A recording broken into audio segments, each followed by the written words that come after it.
तो चाय पर चर्चा में सबसे पहले बात आस्था के महाकुंभ की कर लेते हैं। सबसे पहले मैं आपसे जानना चाहूंगी कौन कौन महाकुंभ होके आ चुका है? नहीं, हम नहीं गए। मैं भी नहीं गई। तो आप जाने वाली होंगे आगे? हो सकता है, लेट्स सी। दीपिका? मैं भी नहीं गई हूँ, लेकिन मेरे प्लान्स है क्योंकि मेरी फैमिली जा रही है, तो हो सकता है उनके साथ। तो फिर आपको जरूर जाना चाहिए, आपको मिस नहीं करना चाहिए। क्योंकि फिर तो मौका मिलेगा नहीं मिलता है। क्योंकि बुधवार यानी कल मौनी अमावस्या और इस दिन संगम नगरी प्रयाग में 10 करोड़ से ज्यादा श्रद्धालुओं के पहुंचने की उम्मीद जताई जा रही है। और लिहाजा श्रद्धालुओं की बड़ी तादाद को देखते हुए मेला क्षेत्र में खास तैयारी की गई है, क्योंकि मौनी अमावस्या पर पवित्र संगम में स्नान का अलग ही महत्व होता है। ऐसे में शासन प्रशासन की ओर से श्रद्धालुओं की सहूलियत के लिए तमाम इंतजाम किए गए हैं।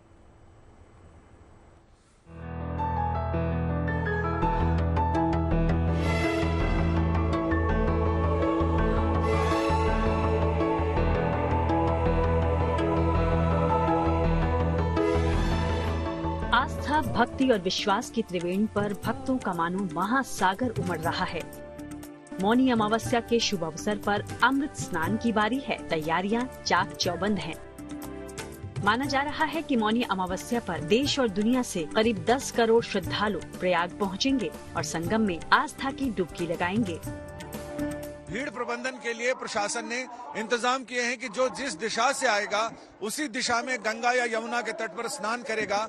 यानी जो नैनी की तरफ से आ रहे हैं वो अरेल घाट की तरफ स्नान करेंगे, जो बनारस की तरफ से आ रहे हैं उन तरफ से तो वो झूसी की तरफ गंगा के तट पर स्नान करेंगे, और जो कानपुर वगैरह की तरफ से आ रहे हैं उन सारे लोगों को यहीं गंगा के तट पर दारागंज के आसपास जो पूरे 20 किलोमीटर लंबे घाट बनाए गए हैं गंगा यमुना के किनारे, वहां स्नान करेंगे।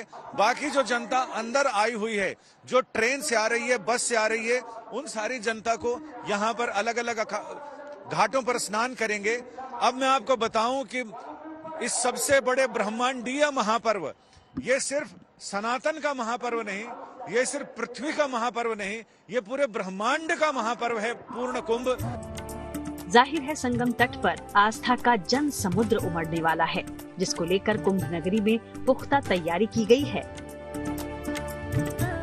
पूरे कुंभ क्षेत्र को नो व्हीकल जोन घोषित कर दिया गया है, ताकि भीड़ पर नियंत्रण में आसानी हो।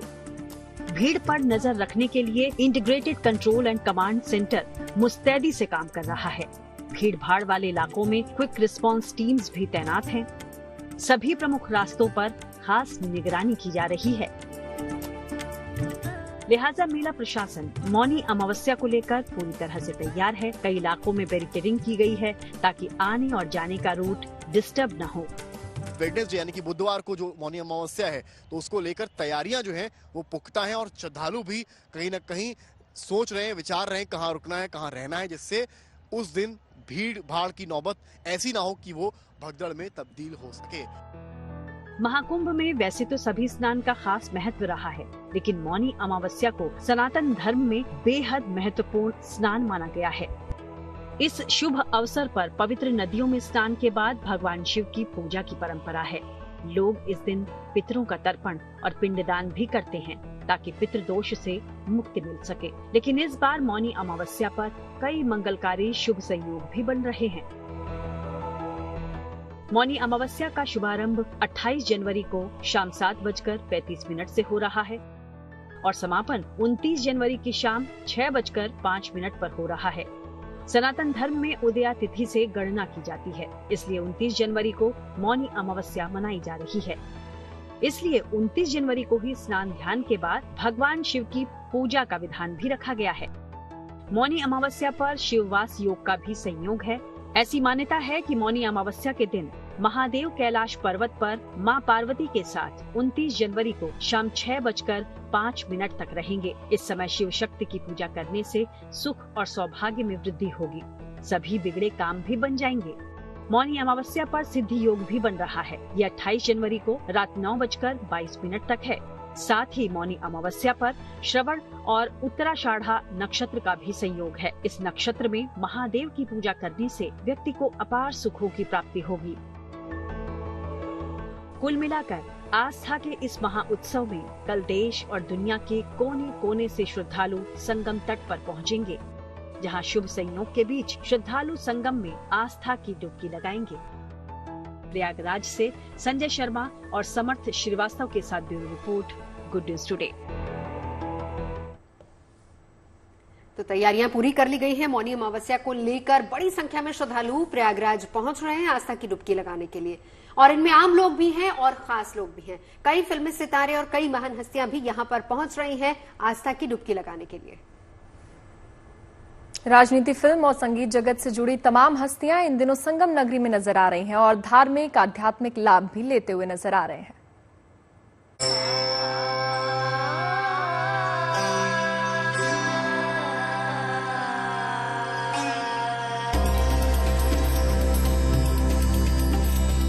प्रयागराज में आस्था के महाकुंभ में देश ही नहीं पूरी दुनिया से श्रद्धालु उमड़ रहे हैं। कल महाकुंभ के दूसरे शाही स्नान में 10 करोड़ से ज्यादा श्रद्धालुओं के जुटने की उम्मीद है।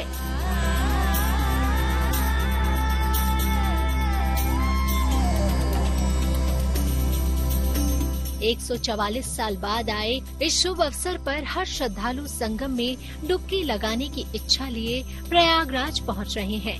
इसमें तमाम नामी चेहरे भी शामिल हैं।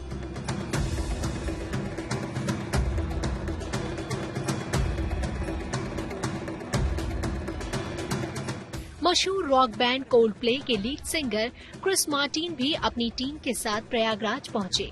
क्रिस मार्टिन को देखने के लिए लोगों की भीड़ जुट गई। क्रिस मार्टिन के साथ अमेरिकी अभिनेत्री और उनकी गर्लफ्रेंड डकोटा भी नजर आई।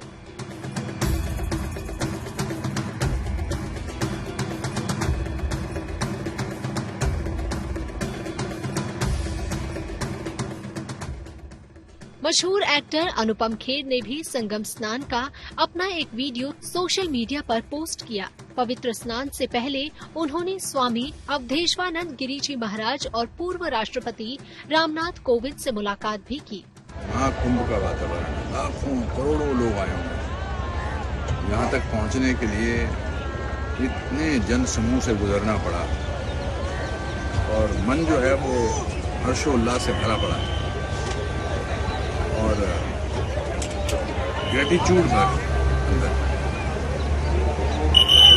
अच्छे कर्मों का ग्रेटिट्यूड, पूर्वजों का ग्रेटिट्यूड, भक्तों का ग्रेटिट्यूड। बहुत अच्छा, बहुत अच्छी फीलिंग। अपनी कॉमेडी से लोगों को गुदगुदाने वाले सुनील ग्रोवर भी महाकुंभ में भक्ति के रस में डूबे नजर आए।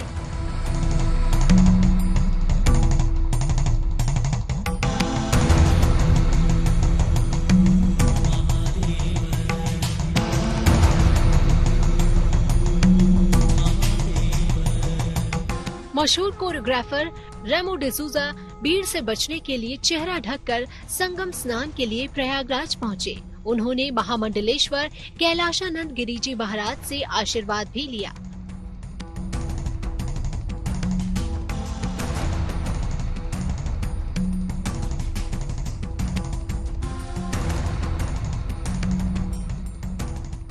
मशहूर सिंगर गुरु रंधावा ने तो सूरज की रोशनी बिखरने से पहले ही संगम में पवित्र स्नान कर लिया।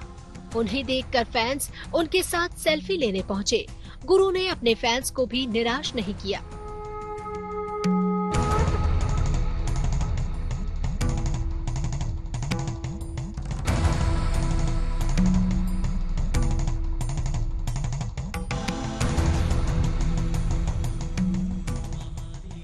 हरियाणा की मशहूर डांसर सपना चौधरी भी संगम नगरी पहुंची और उन्होंने हर हर गंगे के जयकारे के साथ आस्था की डुबकी लगाई।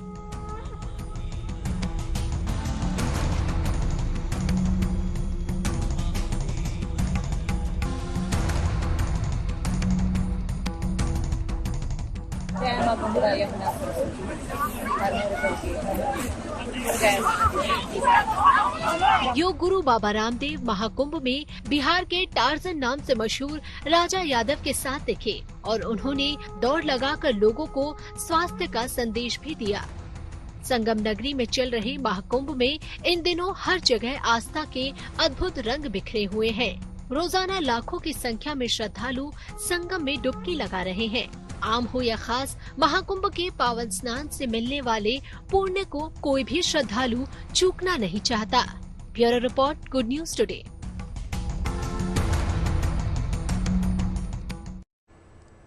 तो चलिए अब आपको यूपी में आस्था भक्ति की त्रिवेणी के दर्शन करवाते हैं। प्रयागराज हो, काशी हो या फिर अयोध्या, सभी जगह आस्था का महाउत्सव चल रहा है और भारी संख्या में भक्त यहां पहुंच भी रहे हैं।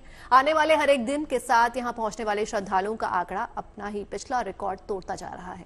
बिल्कुल, देखिए, भक्ति के रथ पर सवार श्रद्धालुओं के जन सैलाब को देखकर अगर हम इसे यूपी में आस्था का स्वर्ण काल कहें तो ये गलत नहीं होगा। प्रयागराज में पिछले 15 दिनों में 13 करोड़ से ज्यादा लोग आस्था की डुबकी लगा चुके हैं। अयोध्या और काशी में लाखों भक्त अपने भगवान के दर्शन को पहुंच रहे हैं।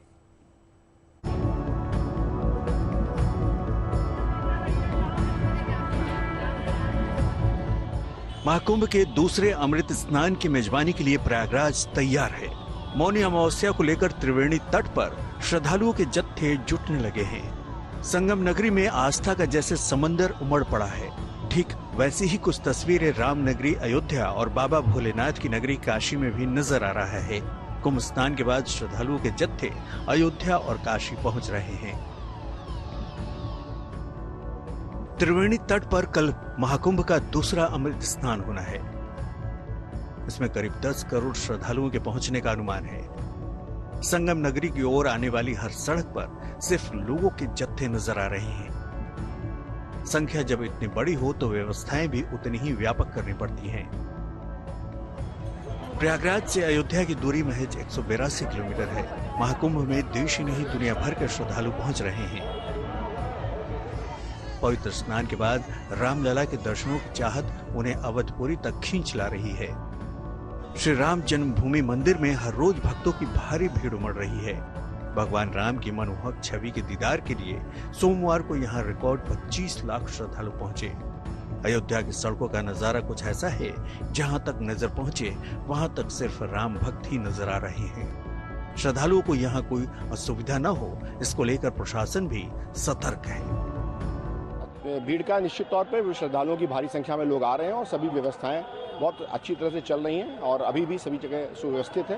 हाँ, अलबत्ता भीड़ है तो भीड़ होने के नाते कुछ रेगुलेशंस स्टैब्लिश किए गए, सभी जगह सुचारू रूप से कार्य। लाखों की संख्या में भीड़ है, जिसका अनुमान हम लोग लगा करके अलग से बताएं। अयोध्या के बाद बात अगर काशी की करें तो बाबा भोलेनाथ की नगरी भी संगम नगरी से ज्यादा दूर नहीं है।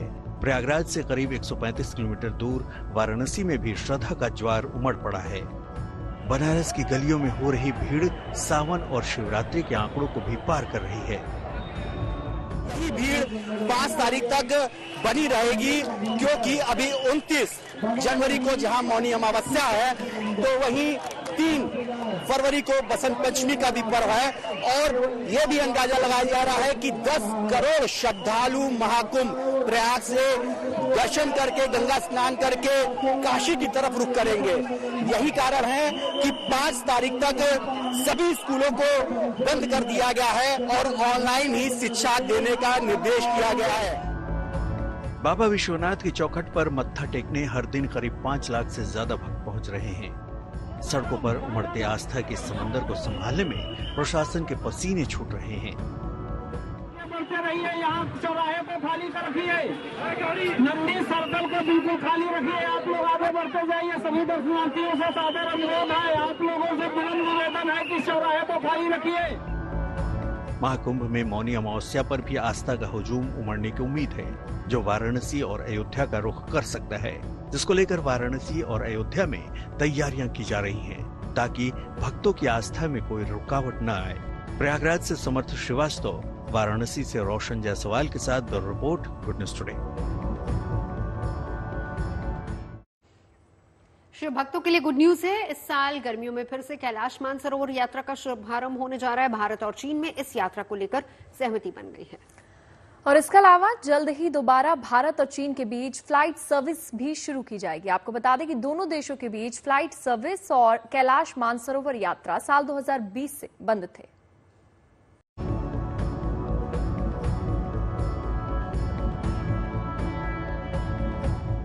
– 2020 से रुकी हुई कैलाश मानसरोवर यात्रा इस साल गर्मी के मौसम में फिर से शुरू होने जा रही है और इसके साथ ही भारत चीन के बीच डायरेक्ट फ्लाइट सर्विस शुरू करने पर भी सहमति बन गई है। विदेश मंत्रालय ने जानकारी देते हुए बताया है कि 2 बड़े फैसले बीजिंग में भारत के विदेश सचिव विक्रम मिस्त्री और चीनी विदेश मंत्री वांग यी के बीच हुई बैठक में लिए गए। पहला कैलाश मानसरोवर यात्रा का शुभारंभ और फिर से दोनों देशों के बीच फ्लाइट सर्विस शुरू करना। कैलाश मानसरोवर यात्रा और दोनों देशों के बीच फ्लाइट सर्विस 2020 से बंद है। इसकी वजह दोनों के बीच सीमा विवाद के बाद खराब रिश्ते और कोविड की लहर थी। सनातन धर्म में ये मान्यता है कि भगवान शिव और माता पार्वती के साथ कैलाश पर्वत पर निवास करते हैं। यही वजह है कि हिंदुओं के लिए ये बेहद पवित्र जगह माना जाता है। जैन धर्म में ये मान्यता है कि प्रथम तीर्थंकर ऋषभनाथ ने यहीं से मोक्ष की प्राप्ति की थी, जबकि बौद्ध ग्रंथों में कैलाश मानसरोवर को ब्रह्मांड का केंद्र बिंदु बताया गया है। 2020 से पहले हर साल करीब 50,000 भारतीय नेपाल के रास्ते धार्मिक यात्रा पर जाते रहे हैं। कैलाश मानसरोवर के शिखर का आकार एक विशाल शिवलिंग जैसा है। उत्तराखंड के लिपुलेख से ये स्थान सिर्फ 65 किलोमीटर दूर है। फिलहाल कैलाश मानसरोवर का बड़ा इलाका चीन के कब्जे में है, इसलिए यहाँ जाने के लिए चीन की अनुमति चाहिए होती है। लेकिन 2020 से चीन भारतीयों को कैलाश मानसरोवर की यात्रा की इजाजत नहीं दे रहा है। लेकिन भारत और चीन में सहमति बनने से शिव भक्तों के लिए ये बड़ा उपहार माना जा रहा है। भारत से कैलाश मानसरोवर जाने के 3 रास्ते हैं। उत्तराखंड के लिपुलेख होकर यहाँ से मानसरोवर 65 किलोमीटर है। दूसरा सिक्किम के नाथुला से होकर यहाँ से मानसरोवर की दूरी 800 किलोमीटर है।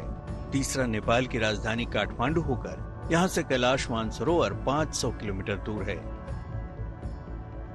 एक अनुमान के मुताबिक कैलाश मानसरोवर की यात्रा में करीब 2.5 लाख तक का खर्च एक भारतीय को आता है। उत्तराखंड के लिपुलेख से होकर जाने में 24 दिन लगते हैं, जबकि सिक्किम के नाथुला से होकर जाने पर 21 दिन का वक्त लगता है। ये यात्रा जून से सितंबर तक होती है और इसमें 18 साल से 70 साल के लोग ही शामिल हो सकते हैं। Bureau report, good news today. हमारा सबका फेवरेट सेगमेंट आ गया है। आज मोमोज की बात करेंगे। मुझे बहुत पसंद है momos. Veg non veg? Veg momos. बहुत टाइप जेनजी बहुत टाइप के मोमोज होते हैं, पर मैं खाती नहीं हूँ। क्यों? पता नहीं, कभी मैंने खाए ही नहीं ऐसे। लेकिन हाँ, देखकर बहुत टेस्टी लगती है क्योंकि उनको बहुत तरीके से बनाया जाता है। तो आप कई टाइप ट्राई करने का नहीं, मैंने कभी। अब आप कराएंगे ना ट्राई? बहुत पसंद है, बहुत ज्यादा पसंद है। रिसेंटली मैं खा के भी आई हूँ। कहाँ से? लाजपत नगर। लाजपत से? जहाँ की अभी आप बात करने वाली है। वैसे चलिए, हम जहाँ की बात कर रहे हैं सो कर रहे हैं, लेकिन अगर कभी किसी ने मोमोज ट्राई करने हो ना, मेरे कहने पे एक बार जाना CR पार्क। वहाँ पे मोमोज जो बने होते हैं, फिर उसको वो लोग वो अंगीठी पे सेकते हैं और उसके बाद उसमें खूब सारा मलाई डाल के, जैसे हम लोग मलाई टिक्का टाइप खाते हैं ना, फिर उसमें खूब सारी मलाई होती है और उसपे खूब सारा हरा धनिया डाल के देते हैं और वो इतना यम्मी होता है कि आपकी आत्मा तृप्त हो जाए। अभी से मुंह में पानी आ रहा है। मेरे मुंह में पानी आ गया। मतलब अगर मैं पहली बार खा रही हूँ तो मुझे वहाँ खाना चाहिए। आपको वहाँ जाना चाहिए। मैं आपको वहाँ लेके चलूंगी। मेरे साथ चलना, मजा तभी आएगा। लेकिन फिलहाल पूजा, आप जहाँ के मोमोज खा के हैं उसका टेस्ट बताइए कैसा है? उसका टेस्ट बहुत अच्छा था और हम वहीं की अब बात करने वाले हैं जहाँ इस बार चुनाव में सियासी पार्टियों को लेकर भी बातचीत हुई है और मोमोज खाते खाते कैसे चुनावी माहौल वहां पर देखने को मिला। लाजपत नगर में डोलमा आंटी के मोमोज का स्वाद चखा गया। देखिए आप।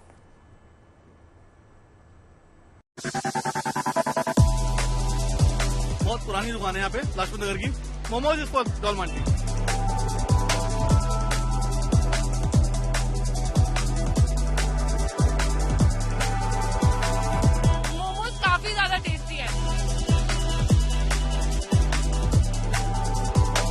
लोगों को बहुत अच्छा लगता है क्योंकि ऑयली नहीं होता है। दिल्ली में तो ऑब्वियसली केजरीवाल शायद था।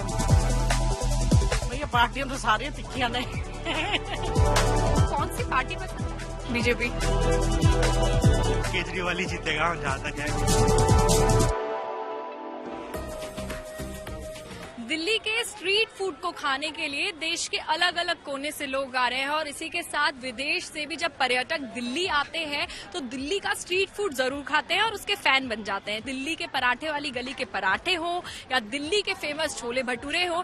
और ऐसे ही आज हम दिल्ली के एक फेमस मार्केट लाजपत नगर में मौजूद हैं जहां पर डोलमा आंटी मोमोज नाम से मोमोज काफी ज्यादा फेमस है। आखिर ऐसा खास क्या है दिल्ली के उन मोमोज में, डोलमा आंटी के उन मोमोज में, कि लोगों को काफी पसंद आ रहे हैं। साथ ही एक फेमस चीज यानी कि दिल्ली में होने वाले चुनाव, उसके बारे में भी मोमोज खाते खाते चर्चा करेंगे। तो चलिए बिना देरी किए चलते हैं।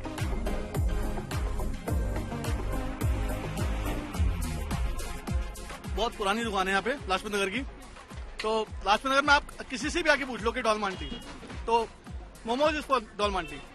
वेजिटेबल्स वाला कैबेज को पहले सॉफ करते हैं, उसमें कैरेट कोरिएंडर वगैरह डाल के उसको मैरिनेट किया जाता है, हैंग करके सूखा बना के। उसके बाद मैदे के वो लेयर बना के उसमें स्टॉपिंग किया जाता है, ऐसे करके बनाते हैं।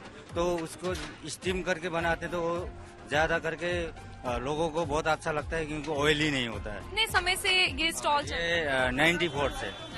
तो कहाँ कहाँ पर अभी ये है? हमारा जनपद में है और कमला मार्केट, न्यू फ्रेंड्स कॉलोनी और लाजपत नगर।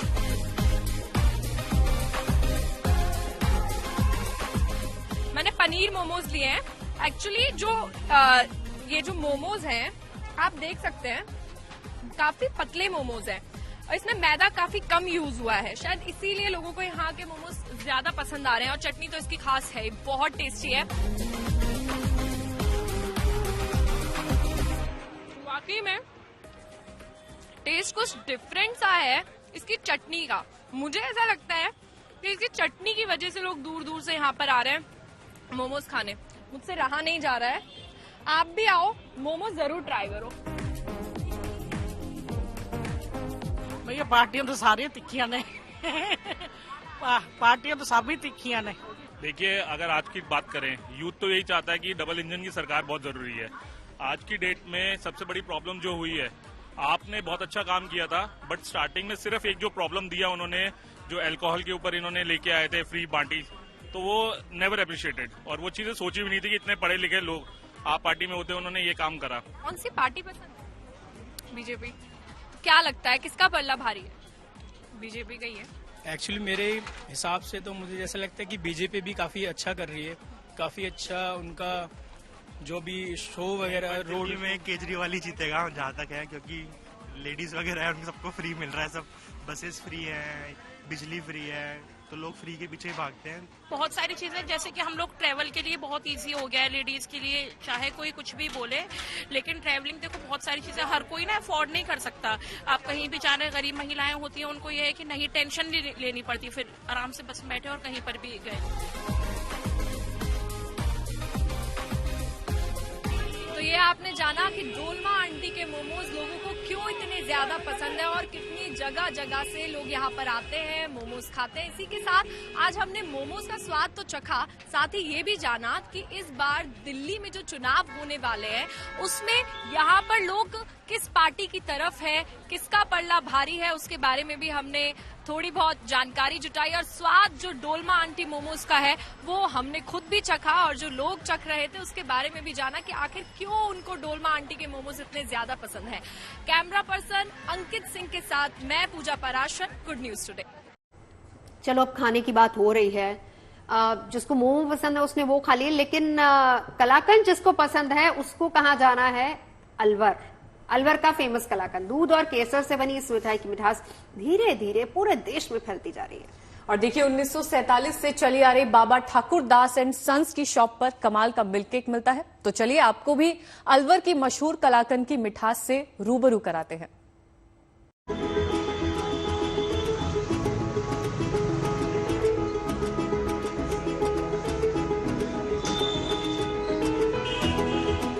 वैसे तो हर शहर का अपना अपना खान पान होता है, हर शहर का अपना देसी स्वाद होता है, लेकिन अलवर की इस मिठाई का कोई तोड़ नहीं है। अलवर के बाबा ठाकुर दास एंड सन्स की शॉप पर जो कलाकंद का स्वाद मिलता है वो शायद कहीं और नहीं है। इसका स्वाद जितना बेजोड़ है, इस मिठाई को बनाने की कहानी भी उतनी ही दिलचस्प है। साल 1947 में आजादी के साथ देश में एक नई मिठाई का भी जन्म हुआ। कहानी अलवर की है, जहां बाबा ठाकुर दास, जिनकी एक मिठाई की दुकान थी, उन्होंने एक नई मिठाई इन्वेंट की। कहानी कुछ इस तरीके से है कि दूध उबल रहा था, फट गया और फटने के बाद कहा जाता है कि खाने पीने की चीजों को वेस्ट नहीं करना चाहिए, तो उन्होंने उसको इस्तेमाल करने के लिए चीनी मिला दी। थोड़ा सा टेक्सचर जब उसका देखा तो उनको वो अच्छा लगा, चख के देखा तो स्वाद भी अच्छा लगा, और उस तरीके से जन्म हुआ कलाकंद का। अलवर का मशहूर कलाकंद अब देश और दुनिया भर में ख्याति प्राप्त कर चुका है। दूध से बनी इस मिठाई का स्वाद कुछ ऐसा है कि अलवर आने वाले लोग खुद ब खुद इस मिठाई का स्वाद चखने बाबा ठाकुर की इस शॉप पर खिंचे चले आते हैं। इसमें इंग्रेडिएंट्स क्या क्या यूज होते हैं? मैम इसमें दूध, चीनी, केसर, इलायची और घी यूज होता है। इसमें गर्म करने के बाद फिर इसको करीब हम 15 मिनट तक उसी कढ़ाई के अंदर हम इसे चलाते रहते हैं। चलाने के बाद उसको एक सांचा होता है, सांचे के अंदर इसके अंदर जमाया जाता है। जमाने के बाद कम से कम इसको 1.5 से 2 घंटा ठंडा होने में लगता है। ठंडा होने के बाद वो अंदर से इसकी एक हीट बनती है, वो हीट से ये रेड हो जाता है। आप उसको जब बाहर निकालेंगे तो एकदम से बीच का टेक्सचर जो है वो आपको मिलेगा इसमें। शायद यही वजह है जहां टेस्ट है वो बेस्ट है। अलवर की इस प्रसिद्ध कलाकंद मिठाई की हल्की मिठास भी कुछ खास है। दूध की सौंधी खुशबू और केसर का फ्लेवर कलाकंद की मिठास को और भी बढ़ा देता है। ये हलवा, ये कलाकंद आकर में क्यों फेमस है? इसका एक एक दाना जो है उसका टेक्सचर आपको बहुत अच्छे से फील होगा आपके मुंह में। अंदर जाते ही जो मिठास है वो बहुत अच्छा फ्लेवर लेके आएगी। और ऐसा नहीं है कि बहुत ज्यादा मीठा है, ये बिल्कुल एक्यूरेट मीठा है। इसका टेक्सचर भी बहुत सुंदर है। अलवर का स्पेशल कलाकंद हमने तो टेस्ट कर लिया है, आप भी कर लीजिए, क्योंकि दूध की बनी मिठाइयों में मेरा तो पर्सनली ये मानना है कि ये वन ऑफ द बेस्ट मिठाई है, मेरी अपनी फेवरेट है। आप भी आइए, आप भी ट्राई कीजिए, खुद खाइए, अपनों को खिलाइए और स्वस्थ रहिए। कैमरामैन मनीष के साथ Ridam Jain, good news today, Alwar. आस्था और विश्वास का नाम है महाकुंभ, मानव सभ्यता का अनंत प्रवाह है महाकुंभ। ये केवल धार्मिक उत्सव नहीं बल्कि सांस्कृतिक और सामाजिक उत्सव भी है। जीएनटी के संग आप आस्था के इस महामेले के हर पल के भागीदारी बन सकते हैं। और ये अवसर आत्मशुद्धि का भी है, जो व्यक्ति को नई ऊर्जा और सकारात्मक बदलाव लाने की तरफ प्रेरित करता है। बिल्कुल।